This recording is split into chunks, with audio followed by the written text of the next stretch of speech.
जय श्री कृष्णा, राधे राधे, हर हर महादेव। आप सभी का बहुत बहुत स्वागत है आपके अपने चैनल भक्ति सागर में। हिंदू धर्म में हर साल भाद्रपद माह के कृष्ण पक्ष की षष्ठी तिथि को हर छठ का त्योहार मनाया जाता है। इसे हल षष्ठी, कमर छठ अथवा छठ महारानी का व्रत भी कहा जाता है। हर छठ का व्रत संतान की दीर्घ आयु और उनकी संपन्नता के लिए किया जाता है। इस दिन माताएं संतान की लंबी आयु के लिए व्रत करती है, पूजा करती है। इस व्रत को करने से पुत्र पर आने वाले समस्त संकट दूर हो जाते हैं।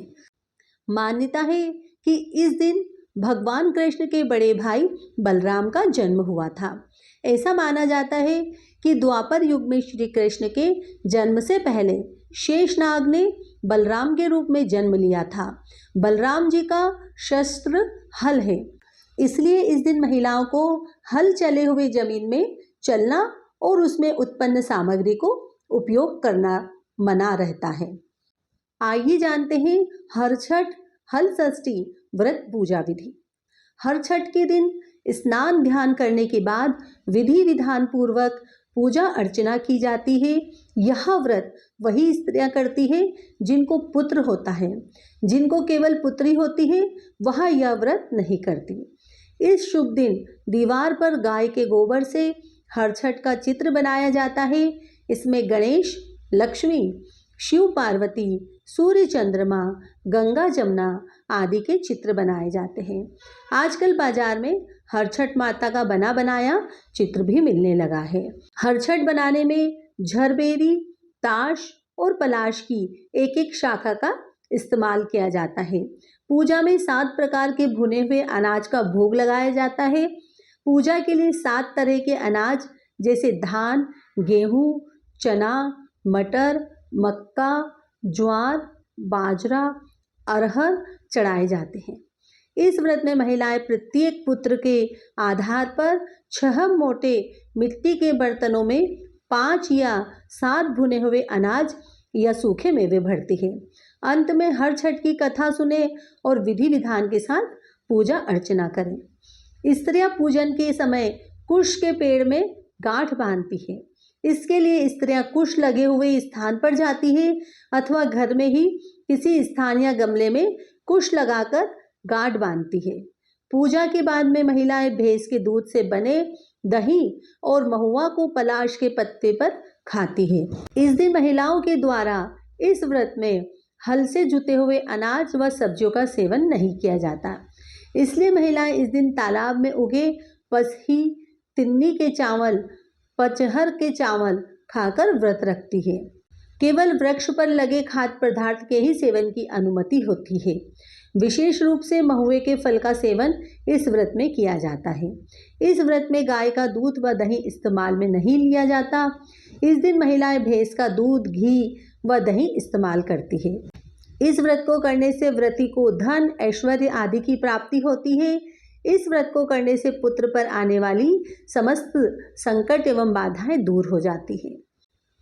आइए सुनते हैं हल षष्ठी की पहली व्रत कथा।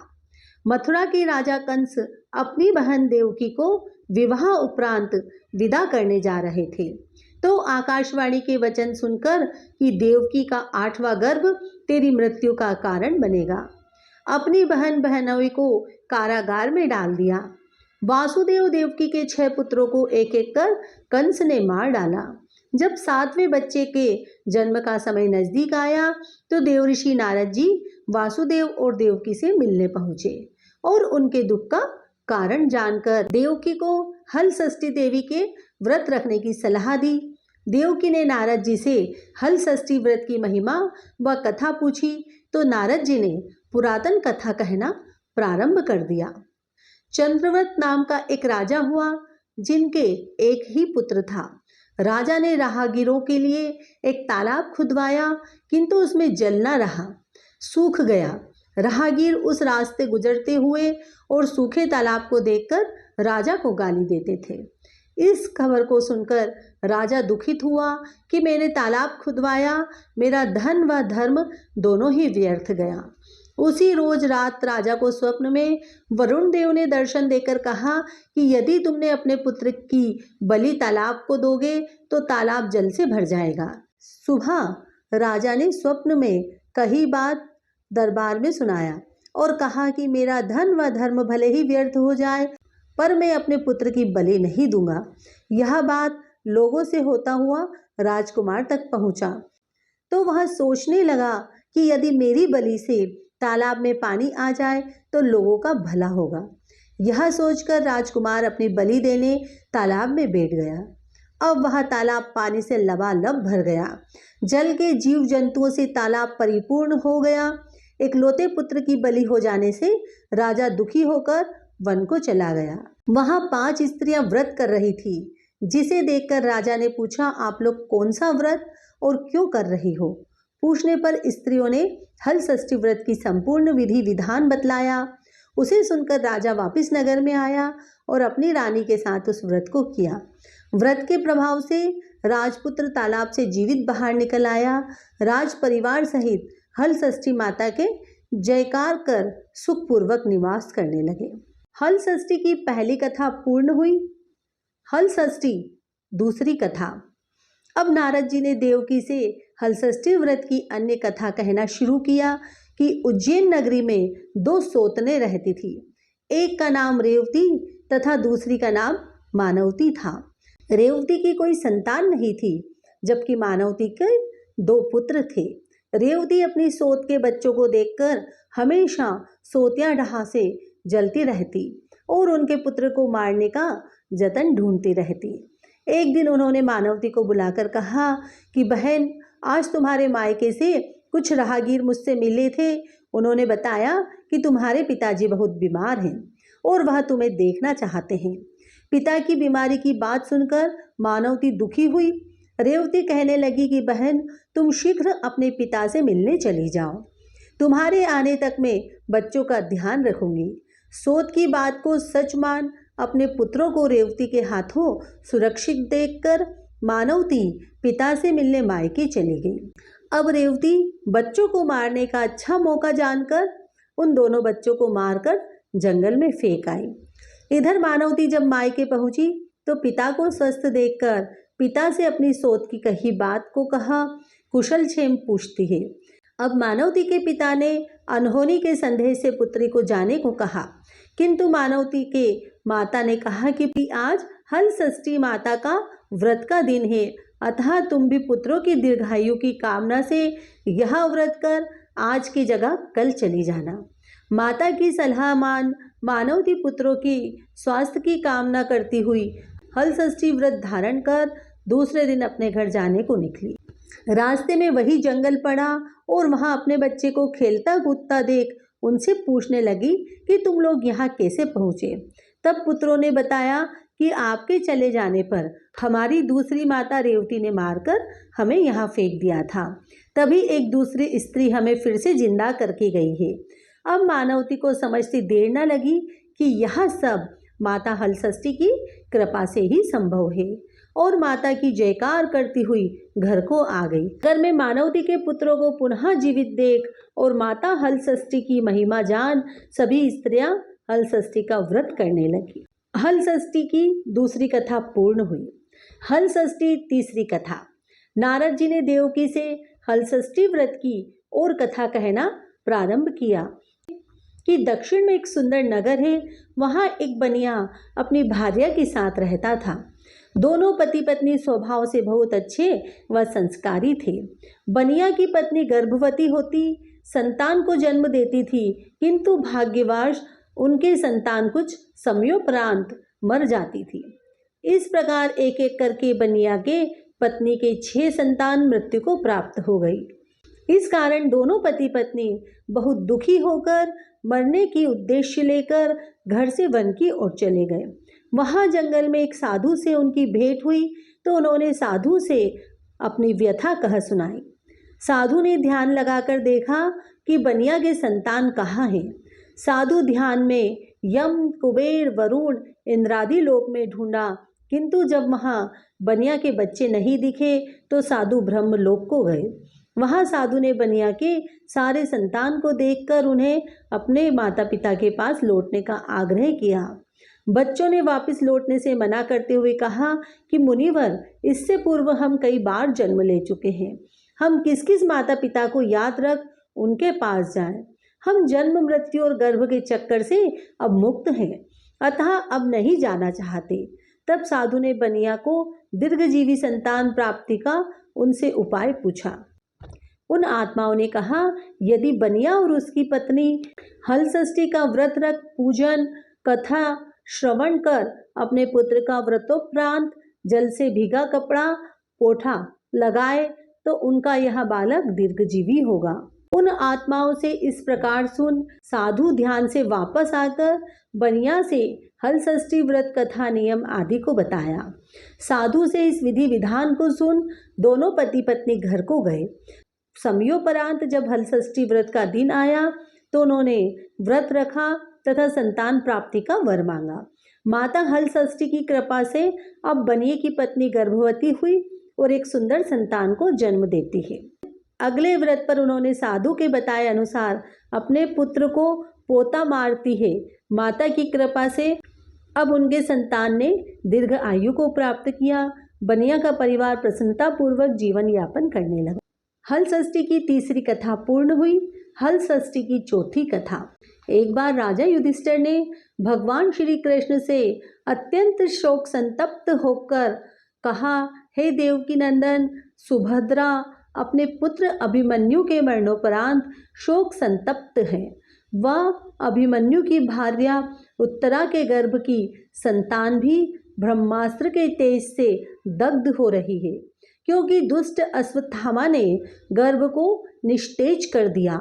द्रौपदी भी अपने 5 पुत्रों के मारे जाने से अति दुखी है, अतः इस महादुख से उत्थान हेतु कोई उपाय बतलाइए। तब श्री कृष्ण ने कहा, राजन, यदि उत्तरा मेरे बताए इस अपूर्व व्रत को करे तो गर्भ का निस्तेज शिशु पुनर्जीवित हो जाएगा। यह व्रत जो भाद्रपद की कृष्ण पक्ष षष्ठी पर भगवान शिव, पार्वती, गणेश व स्वामी कार्तिकेय की विधि विधान द्वारा पूजन पुत्र पौत्र की अल्पायु व शोक के महादुख से मुक्ति प्रदाता है। इस व्रत के संदर्भ में श्री कृष्ण ने राजा युधिष्ठिर को कथा बतलाते हैं कि पूर्व काल में सुभद्र नाम का एक राजा था, जिनकी रानी का नाम सुवर्णा था। राजा रानी को एक हस्ती नामक पुत्र था। एक बार राजपुत्र हस्ती धाय माँ के साथ गंगा जी स्नान करने गया। बाल स्वभाववश हस्ती जल में खेलने लगा। तभी एक ग्रहा ने उसे खींचते हुए जल के अंदर ले गया। इसकी सूचना धाय ने जाकर रानी सुवर्णा से कह सुनाई। इस पर रानी ने क्रोधवश धाय के पुत्र को धधकते हुए आग में डाल दिया। पुत्र शोक से व्याकुल धाय माँ निर्जन वन को चली गई और वन में एक सुनसान मंदिर के पास रहने लगी। वन में सूखा तृण, धान्य, महुआ आदि जो मिलता खाती और मंदिर में विराजित शिव, पार्वती, गणेश जी का पूजन कर दिन व्यतीत करने लगी। इधर नगर में एक अद्भुत घटना घटित हुआ कि धाय का पुत्र आग की भट्टी से जीवित निकल आया और खेलने लगा। यह खबर पूरे नगर में फैलते हुए राजा रानी के पास पहुंची तो उन्होंने इस घटना के विषय में पुरोहितों से पूछा। तभी सौभाग्य से वहां दुर्वासा ऋषि पहुंचे। राजा रानी ने ऋषि का पूजन कर धाय पुत्र के जीवित हो जाने का कारण पूछा तो दुर्वासा जी ने कहा कि राजन, आपके डर से धाय जंगल में एकांत होकर व्रत की। यह सब उसी व्रत का प्रभाव है। अब राजा रानी सभी नगरवासियों के साथ दुर्वासा जी की अगुवाई में उस जंगल में धाय के पास जाकर उस व्रत के विषय में अधिक जानकारी पूछी। तब धाय ने कहा कि राजन, मैं पुत्र शोक से दुखित होकर यहाँ रहने लगी और यहाँ व्रत ग्रहण कर भगवान शिव, पार्वती जी, गणेश जी व स्वामी कार्तिकेय जी का पूजन कर सूखा तृण, धान्य, महुआ आदि खाकर रहने लगी। तब रात को मेरे स्वप्न में मुझे शिव परिवार के दर्शन हुए और तुम्हारा पुत्र जीवित हो जाएगा, ऐसा वरदान दिया। अब रानी ने व्रत का विधि विधान पूछा तो दुर्वासा जी ने हलषष्ठी व्रत की संपूर्ण विधि विधान बतलाया। राजा रानी ने हल षष्ठी व्रत की महिमा जानकर व्रत को किया। व्रत के प्रभाव से राजपुत्र हस्तिग्राह के चंगुल से छूटकर खेलते हुए नगर में आया। अपने पुत्र को पाकर राजा रानी सुखी हुए और धाई भी अपने पुत्र के साथ प्रसन्न होकर निवास करने लगी। वही बालक हस्ती आगे चलकर परम प्रतापी हुए और अपने नाम से हस्तिनापुर को बसाया।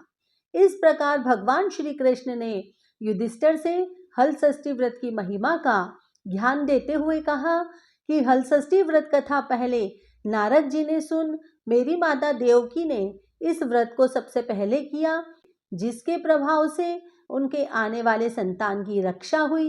अब भगवान श्री कृष्ण से सुन, युधिष्ठिर ने इस व्रत को उत्तरा द्वारा करवाया।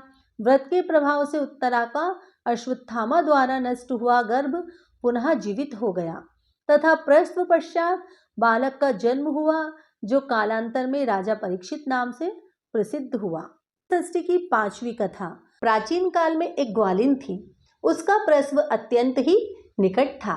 एक ओर वह प्रसव से व्याकुल थी तो दूसरी ओर उसका मन गोरस बेचने में, गोरस अर्थात दूध दही बेचने में लगा हुआ था। उसने सोचा कि यदि प्रसव हो गया तो गोरस यूं ही पड़ा रह जाएगा। यह सोचकर उसने दूध दही के घड़े सिर पर रखे और बेचने के लिए चल दी। किंतु कुछ दूर पहुंचने पर उसे असहनीय प्रसव पीड़ा हुई। वहां एक झरबेरी की ओट में चली गई और वहां उसने एक बच्चे को जन्म दिया। वहां बच्चे को छोड़कर पास के गांव में दूध दही बेचने चली गई। संयोग से उस दिन हल षष्ठी थी। गाय भैंस के मिश्रित दूध को केवल भैंस का दूध बताकर उसने सीधे साधे गांव वालों को बेच दिया। उधर जिस झरबेरी के नीचे उसने बच्चा छोड़ा था, उसके समीप ही खेत में एक किसान हल जोत रहा था। अचानक उसके बेल भड़के और हल का फल उस बच्चे के शरीर में घुसने से बच्चा मर गया। इस घटना से किसान बहुत दुखी हुआ। फिर उसने हिम्मत और धैर्य से काम लिया। उसने झरबेरी के कांटों से ही बच्चे के चीरे हुए पेट में टाके लगाए और उसे वहीं छोड़कर चला गया। कुछ देर बाद ग्वालिन दूध बेचकर वहां आ पहुंची। बच्चे की ऐसी दशा देखकर उसे समझते देर नहीं लगी कि यह सब उसके पाप की ही सजा है। वह सोचने लगी कि मैंने झूठ बोलकर गाय का दूध ना बेचा होता और गांव की स्त्रियों का धर्म भ्रष्ट ना किया होता तो मेरे बच्चे की यह दशा न होती।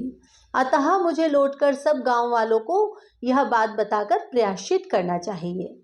ऐसा निश्चय कर वह उस गांव में पहुंची जहां उसने दूध दही बेचा था। वह गली गली घूमकर अपनी करतूत और उसके फलस्वरूप मिले दंड का बखान करने लगी। तब स्त्रियों ने स्वधर्म रक्षार्थ और उस पर रहम खाकर उसे क्षमा कर दिया और आशीर्वाद दिया। बहुत सी स्त्रियां द्वारा आशीर्वाद लेकर जब वह पुनः झरबेरी के नीचे पहुंची तो यह देखकर आश्चर्यचकित रह गई कि वहां उसका पुत्र जीवित अवस्था में पड़ा है। तभी उसने स्वार्थ के लिए झूठ बोलने को ब्रह्म हत्या के समान समझा और कभी न झूठ बोलने का प्रण लिया। हल षष्ठी की 6ठी कथा। एक बार कांशीपुरी में देवरानी व जेठानी रहती थी। देवरानी का नाम तारा व जेठानी का विधावती था। दोनों ही नाम अनुरूप तारा उग्र स्वभाव तथा विधावती अति दयालु थी। एक दिन दोनों ही ने खीर पका ठंडा करने के लिए खीर को आंगन में रख दी और बातें करने अंदर बैठ गई। तभी 2 कुत्ते खीर देख खाने लगे। अब आवाज सुन दोनों देवरानी व जेठानी बाहर आई तो अपनी खीर को कुत्तों को खाते देखा। विधावती अपनी खीर को झूठन जान बचा शेष को भी कुत्ते के सामने पुनः डाल आई और तारा ने दूसरे कुत्ते को एक कमरे में बंद कर खूब मारने लगी। जैसे जैसे वह कुत्ता अपनी जान बचाकर बाहर भागता है, दूसरे दिन दोनों कुत्ता एक जगह मिलते हैं और एक दूसरे का हाल पूछते हैं। इस पर विधावती की खीर खाने वाला कुत्ता कहता है कि वह स्त्री तो बहुत ही दयालु थी, उसने मुझे बाकी बची खीर भी खाने को दी। ईश्वर करे कि जब मेरा दूसरा जन्म हो तो मैं उसी की संतान बनूं और उनकी खूब सेवा करूं। अब दूसरा कुत्ता कहता है कि मैं भी उस औरत की संतान बनूं जिससे कि मैं उनसे बदला ले सकूं। उस दिन हल षष्ठी व्रत था। तारा की मार से बेदम हुआ कुत्ता मर गया। अगली हल षष्ठी व्रत के दिन तारा ने एक पुत्र को जन्म दिया।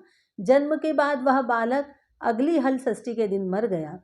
इसी प्रकार तारा ने एक एक कर 5 पुत्रों को जन्म दिया। उनका पुत्र 1 साल बाद हल षष्ठी के दिन मर जाता था, जिससे तारा दुखित होकर हल षष्ठी माता से प्रार्थना करने लगी। उसी रात सपने में तारा ने वही कुत्ता देखा जो उसकी मार से मरा था। कुत्ते ने स्वप्न में तारा से कहा, मैं तुमसे बदला लेने के उद्देश्य से तुम्हारा पुत्र बनकर आता हूँ और मरकर पुनः जाता हूँ। जब तारा ने अपने अपराधों के लिए क्षमा मांगी तो उस कुत्ते ने कहा कि तुम हल षष्ठी व्रत करो, जिससे तुम्हें दीर्घजीवी पुत्र की प्राप्ति होगी। सपने में कही विधि अनुसार तारा ने अगली बार हल षष्ठी व्रत को किया और माता से आशीर्वाद मांगा। हल षष्ठी व्रत की कृपा से तारा ने दीर्घजीवी संतान को जन्म दिया और प्रसन्नता पूर्वक जीवन यापन करने लगी। आइए सुनते हैं हल षष्ठी माता की आरती। जय षष्ठी माते, जय हल षष्ठी माते, करुणामयी गुणशीले, करुणामयी गुणशीले, तिथिशीले अभयदे। ओम जय षष्ठी माते। कंस भगिन्या पूजे, चंद्र ललित सुध दे, मैया चंद्र ललित सुध दे। वेद भार्य सुपूजे, वेद भार्य सुपूजे, नष्ट पुत्र दात्रे। जय षष्ठी माते, जय षष्ठी माते, मैया जय षष्ठी माते। क्रीडन केन भवाबधे, क्रीडन केन भवाबधे, पूज्य सौख्य वरे। मैया जय पूज्य सौख्य वरे। महिषी दुग्ध प्रभार्चे, वर दे धर्म धरे। मैया वर दे धर्म धरे। जय षष्ठी माते, मैया जय षष्ठी माते। वरुणेनादि युगेस्मिन्, वरुणेनादि युगेस्मिन्, हरिश्चंद्र कुल दे। मैया हरिश्चंद्र कुल दे। गायनतीति मनुष्यः, मैया गायनतीति मनुष्यः, तीरे चाम्बुवरे। मैया तीरे चाम्बुवरे। जय षष्ठी माते, मैया जय षष्ठी माते। करुणामयी गुणशीले, करुणामयी गुणशीले, तिथिशीले अभयदे। मैया जय षष्ठी माते। इस प्रकार हल षष्ठी व्रत की 6 कथाएं पूर्ण हुई। धन्यवाद।